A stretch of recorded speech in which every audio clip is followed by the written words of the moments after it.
नमस्कार। आरएसएस के मुख्य मैन पावर वाले व्यक्ति मोहन भागवत जी नमस्कार। अहमदाबाद गुजरात से मैं कल्पेश भाटिया मोदी बोल रहा हूं।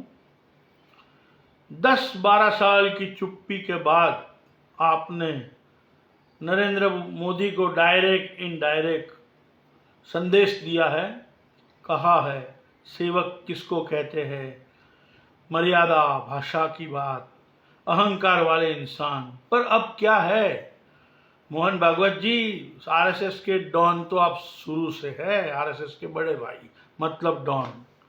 10-12 साल आप चुप्पी साध के बैठे हैं, अब बोले हो अब क्या होगा, क्या होने वाला है देश में।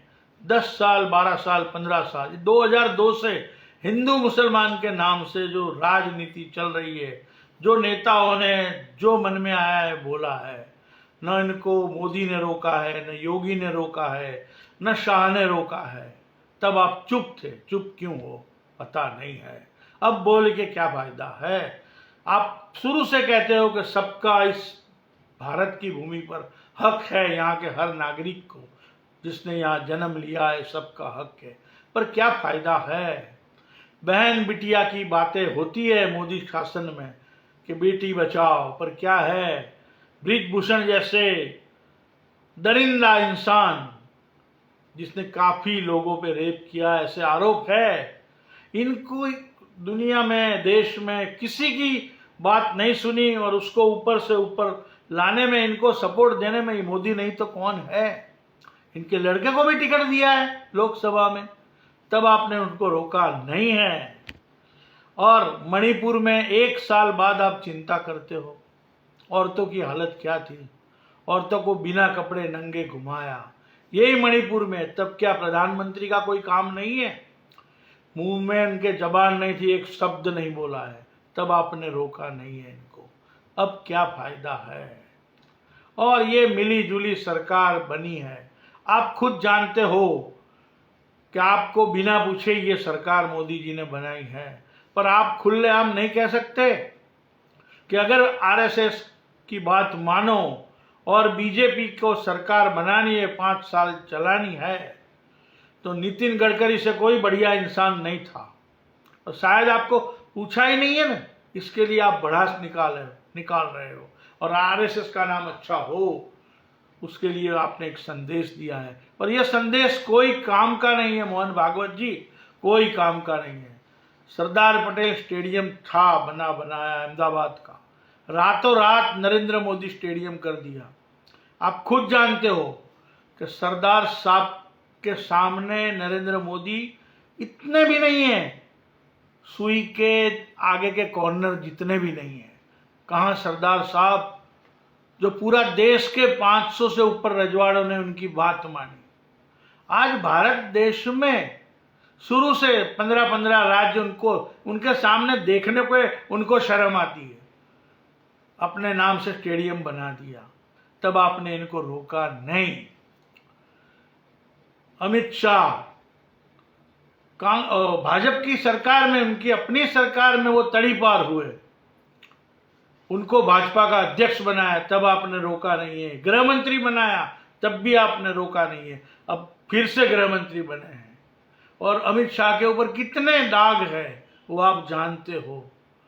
कैसे कैसे कर्म किए हैं इन्होंने, पूरा देश और पूरी दुनिया जानती है। और जिसके पास सत्ता होती है ना, सत्ता के आगे शानपन काम नहीं देता, खुद आप जानते हो। फिर भाजपा को कौन मानेगा, कोई नहीं मानेगा। आने वाले समय में एक अच्छा इंसान चाहिए। भाजपा में अच्छे इंसानों की पहले भी कमी नहीं थी, आज भी कमी नहीं है, पर आपको सुनने का वो नहीं है। 22 जनवरी को राम मंदिर का प्राण प्रतिष्ठा महोत्सव हुआ। हमारे हिंदू धर्म के हिसाब से भगवान के बाद शंकराचार्य होते हैं। 4 शंकराचार्यों की बात इन्होंने नहीं मानी। ये घमंडी इंसान, और ऐसा घमंड कि नया संसद भवन जिसके अंदर राष्ट्रपति जी को नहीं बुलाया, ऐसा अहंकार शायद दुनिया के कोई नेता में नहीं होगा जो नरेंद्र मोदी में है, जो अहंकार योगी में है, जो अहंकार अमित शाह में है। और ये अहंकार के कारण ही देश के काफी हिंदू मतदाता यानी देश के मतदाताओं ने मुंह फेर लिया है। सही बात है, 10 साल में सरकार ने कुछ नहीं किया ये कह सकते हैं। पूंजीपतियों के लिए इन्होंने काम किया है, आम जनता के लिए कुछ भी नहीं। और ये भी अभी 2024 में शपथ लेने के दूसरे दिन बोल दिया 3 करोड़ हम आवास बनाएंगे गरीबों के लिए। जानबूझ के एक और बड़ा झूठ बोल दिया है, जानबूझ के, कि 3 करोड़ आवास बनने वाले ही नहीं है। पर शायद इनकी सरकार गिर जाए, कोई नया आए तो वो बना नहीं पाए, इसके लिए इन्होंने बोल दिया। ये झूठ पे सरकारें नहीं चलती। सरकार का मतलब क्या है? हमारा सेवक। और हम सेवक किसको कहते हैं? जो नेता बनता है वो आम इंसान है हमारी तरह, उसको कोई भगवान नहीं भेजता ऊपर से। आम इंसान उसे वोट की भीख देता है, मत का दान करता है, और उस बदले में हमारे देश की जनता अच्छे तनख्वाह, अच्छी फैसिलिटी, सब कुछ देते हैं इनको, सिक्योरिटी।